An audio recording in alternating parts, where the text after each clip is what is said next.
Hey there, welcome to day 21 of our Get Up and Go Challenge. Sharon Horne-Ellstrom here. We just finished another round of soap with the second area or aspect of our life, of the 7 key areas of our life: physical, mental, emotional, spiritual, financial, relationships, and contribution. And I went through an example using a financial example. Prior to that, I did a physical example. Now, what's next? So what do we do now? Now what? Any way you want to ask that question, that's the next question to ask. Okay, we did this. What did I learn from it? And I feel like I should be going through a whole processes, systems, rituals, habits. What do we do to keep moving forward? But I want to go through the SOAP framework one more time. So tomorrow, we're going to go through the SOAP framework again for the next 4 days. S, the O, the A, the P on a specific area or aspect of your life. So decide and share in the comments below what you're going to work on: physical, mental, emotional, spiritual, financial, relationships, or contribution. Which area? I don't need the detailed thing that you're going to work toward, or the part of that, because these are bigger than just one thing, right? Oh, I'm just going to get physically fit. Okay, that's a little broad. So pick which area. That's all you need to share today for the homework or the action item is: what area are you going to work on? I'm going to tell you right now, I'm going to pick relationships. Why? Because when I rate myself in these, and I rank myself, we did that early on in the challenge, I rate myself the lowest in physical, financial, and relationships. Those are the areas that I consistently find that I give the lowest rating to. Therefore, that means I need to work on those areas, right? So we'll do relationships, but I want to know, that's what I'm going to be doing, but I want to know what you're going to be working on. So I can give some examples of that along the way too during the challenge. So today, in addition to that, because that's a pretty quick and easy lesson, right? I want to talk about something called the primary question. Now, I learned about this, heard about it early on. I probably read it in Awaken the Giant Within from Tony Robbins. I think that he covers it in that book, or otherwise it was in one of the trainings I went to of Tony's that I first heard about and was exposed to this primary question concept.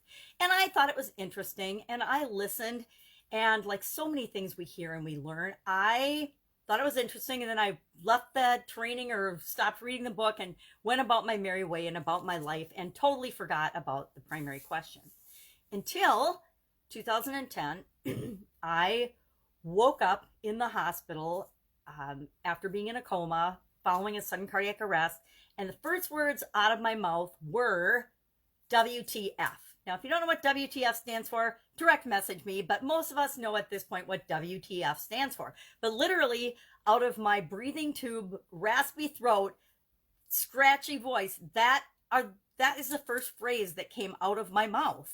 And that was interesting and eye-opening a few days later when I thought about it and figured out what the heck was going on and what had happened to me and where I was and why all these hundreds of people were coming in, not hundreds, but at least 100 people came in, and we're all delighted that I had woken up and that I was, conscious and could actually put 2 words together, or 3 words together in this case. But the funny thing was, my family had been laying bets on, because they assumed I would wake up, because my family has a lot of hope and we're praying and things. And they had been laying bets on what I would say first when I came out of the coma. And of course, my sister and my daughter guessed right. They knew exactly what I was going to say. And guess what? Later on, after they told me that, I got to thinking about this primary question concept. As I was recovering and in cardiac rehab and all that stuff, I had time to read and do and study and try to figure out what the heck had happened to me and what I was doing wrong in my life, and yet why I was so lucky to still be here, that I could figure out what the heck I had been doing wrong and what I was going to change and do differently. And the idea of the primary question came into my mind full force because I don't know, I was sitting and doing something. I don't even remember when I first recalled it or realized it, but I thought, well, WTF, that's not a very good thing to be your primary thought pattern that's underlying everything that you do and say. Now, at the time, I was really, really frustrated all the time. I was always upset. I was always frustrated. I was, running like 6 different businesses. I was having major problems in my marriage. I was struggling raising teenagers, and all kinds of other things. And I wasn't taking care of myself at all. That's probably the biggest root cause. Is I had all this stress, all this strife. We were in a lawsuit with the city for one business, had a really bad, terrible business partner in another. It was just all kinds of things. And several of the businesses I was actually involved in were soul sucking to me. Great businesses for other people, but to me and my personality, absolutely soul crushing work that I had to be doing in them. And it didn't feel right or good to me. So the primary question for me at the time was WTF. Well, WTF automatically supposes that something is wrong, right? If I'm asking, well, what the F?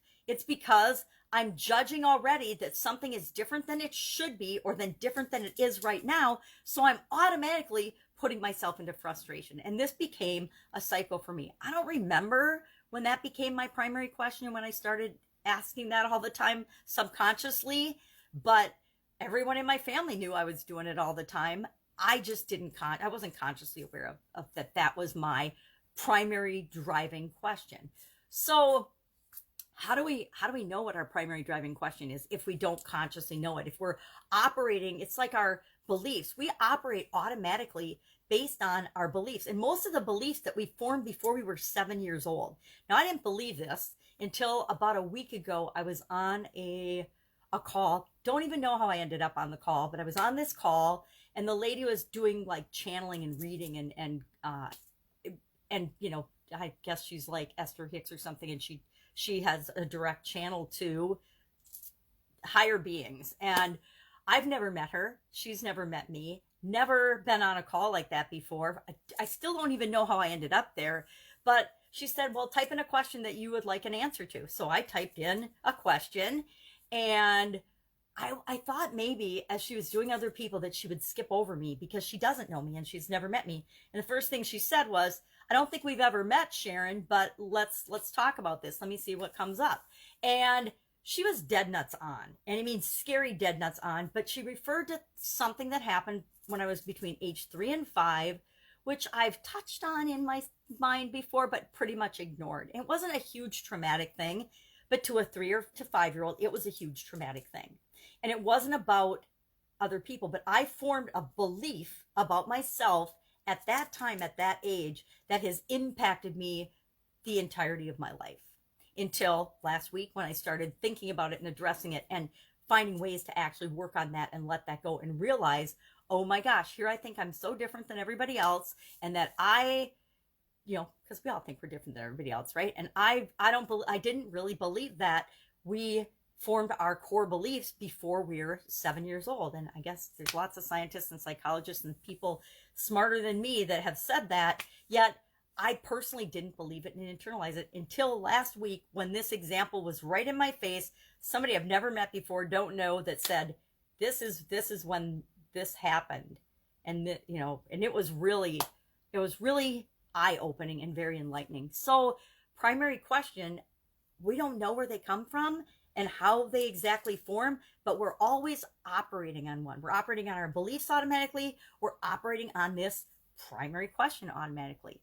So I'm going to, of course, share what you do about it and what you want and why you want to know about this primary question. For one, you want to know because it's just like our limiting beliefs. It is putting like a cap on what we will and will not do, what we do and do not believe, what we're capable of, and we're really capable of anything, right? But if we have this limiter on that keeps us down in our beliefs or our primary question, it's going to keep us at a certain level, even though we want things that are well beyond that. So the first thing we need to do is we need to figure out what is our primary question. Now, if you don't know what your primary question is on a conscious level, like I really didn't know. I mean, I knew I was frustrated all the time, but I did not realize that I was always in my head judging and saying WTF, WTF, WTF, which means, why isn't this the way I want it to be right now? So I would be in a constant state of frustration. Now, once I realized that was my primary question, I said, okay, well, what beliefs are behind that? And there's a whole lot of beliefs behind that. I won't go into all that, but whenever we figure out what our primary question is, and we can tell by the results we're getting, right? If I'm feeling frustrated all the time, that's a belief. Frustration's a belief, right? That things should be different than they are. I can track back to figure out what my primary question is. What am I asking all the time? Or I might know based on beliefs that I have what my primary question is. If we don't know what our primary question is, we can just ask people around us. We can ask people that we work with. We can ask people, our friends. We can ask our family members. I can ask my kids, my sisters, my parents. Everybody knew my primary question except me, right? Because I didn't want to consciously be aware that that was my primary question. Because once I become aware of it, then I know that I have to change it, because I don't want to keep living in a constant state of frustration. A constant state of frustration and the WTF question actually caused me to drop dead and have a sudden cardiac arrest. Well, I don't know about you, but I don't want to really experience that again until I'm done here on the planet. So what else is possible? What could I ask myself that would be a better primary question? Because I had to ask myself, is my primary question that I'm operating on automatically, is that creating what I want? Is that really giving me what I want, the feelings I want, the results that I want? And the answer, of course, was a resounding no. So then what am I going to do about it? I get to choose, and I have to choose. It's imperative that I choose another primary question. So at the time, I probably spent 2 weeks thinking about this and on and off, and I just let my subconscious kind of stew on it. And I said, okay, WTF is a bad primary question. What would be better? And I had a couple that I played with. I don't even remember what they are now, but I ended up with, what am I creating now? Because if I ask myself in any given situation, what am I creating now? Well, sometimes I'd be creating more frustration. So is that something that I want? No. So then it would cause me to say, well, what do I want to create? And then I would start changing my behaviors to create something different. And I've used what am I creating now for probably almost a decade now. And I was thinking about that as I was thinking about this subject last night. And I'm like, okay, I get kind of snide with my what am I creating now statement. And so maybe it's time for me to find a newer primary question. And maybe it's just, what do I want?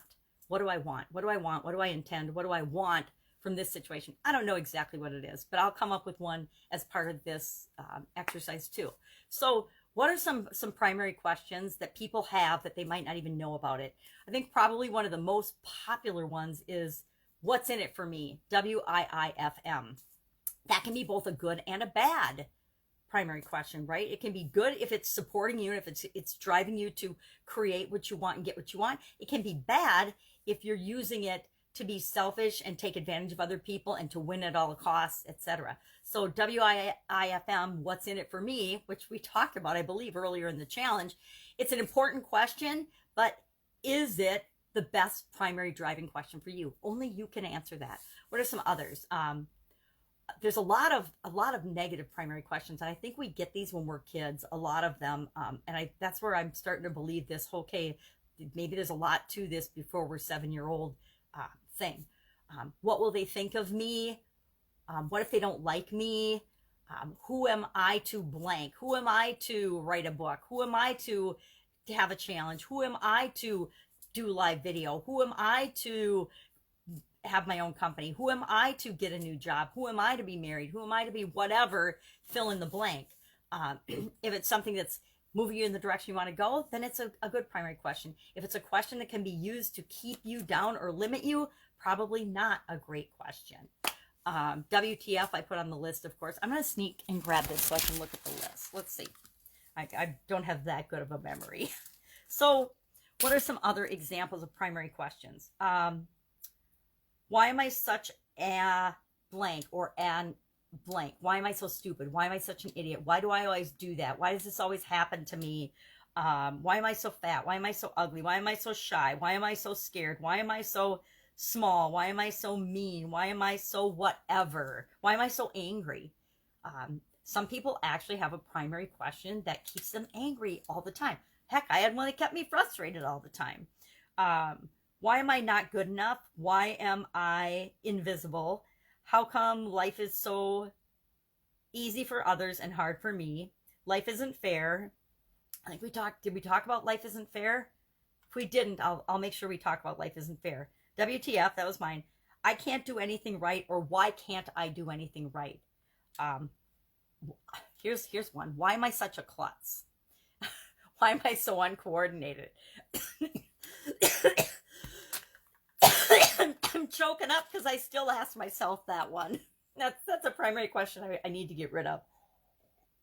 But it's not my overriding primary question. Why should I care? That is a big one. Why should I care? You know, like it's kind of related to what's in it for me, but why should I care? It's none of my business. And you know what? A lot of stuff is none of your business, but your life is your business, so it is your business. Why do I get blamed for everything? And then it's not my fault. So either taking the blame all the time or never taking any blame and always blaming other people. So that's just a couple of examples. So today, as a fun exercise, go ahead, share in the comments below what area you want to work on in the SOAP framework next. Which area are you going to go through with the SOAP framework? And after that, we will go through all the others, all 4 others. We'll go through, in one day, we'll go through the whole SOAP framework with an example of each of the other areas. Because I want to make sure we get through all 7 areas and aspects of our life with a clear example so that you know what to do and you know how to use it and apply it to your life. Sorry, I got a tickle in my throat.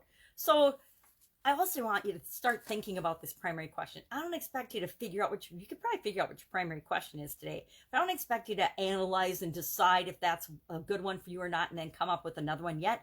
It's just a big topic that is so critical, and it's usually something that we aren't even aware of, and that on a conscious level, we're aware of it on a subconscious level because it's driving everything. It's like, our subconscious drives everything. It tells us to blink. It tells us to breathe. It tells us to swallow. And it also tells us how to think and how to feel about different situations and how to analyze situations. And it filters out all of the information that's coming at us from the world that we don't need to know. So, and then it tells us what is important. Well, it isn't always right? Just like our feelings and our observations of a situation aren't always what's really going on or what's accurate, because it's all filtered out by our subconscious, by our senses. We only see what we want to see. We could have a whole discussion on that. I say you get what you expect. We get what we expect. We see what we expect to see so often. And what we expect to see filters and changes the environment and the situation that we're in because of our expectations. So that's why it's more fun to be intentional. But start thinking about the topic of primary question. If you want more information on it, ask in the comments below, and I will find a great resource. I will see. I think it's in Awaken the Giant Within, but I will see if that's where Tony Robbins first presented that and started talking about it. And I'm sure he learned it and got it from someone else. Maybe it's a Jim Rohn thing. I don't know. But it came from somewhere, and it doesn't matter where it came from because you take it and you make it your own. And that's the important thing. Is it's a tool that you can have in your toolbox. By changing your primary question, you can change everything. And I love things that we can do, smaller things that we can do that make massive impact on our lives. And this primary question has been one of these for me. And so I wanted to make sure I shared it with you. So our challenge for today, go out, have an awesome day. Any questions, ask in the comments below. Otherwise, I'll be with you tomorrow for day 22 of our 30+ day challenge. And we are going to talk about the S in relationships. I don't know what kind of relationship question I'm going to ask or work on. Again, got to find a little piece of it. Can't do the whole thing. It's too broad a thing. See you tomorrow.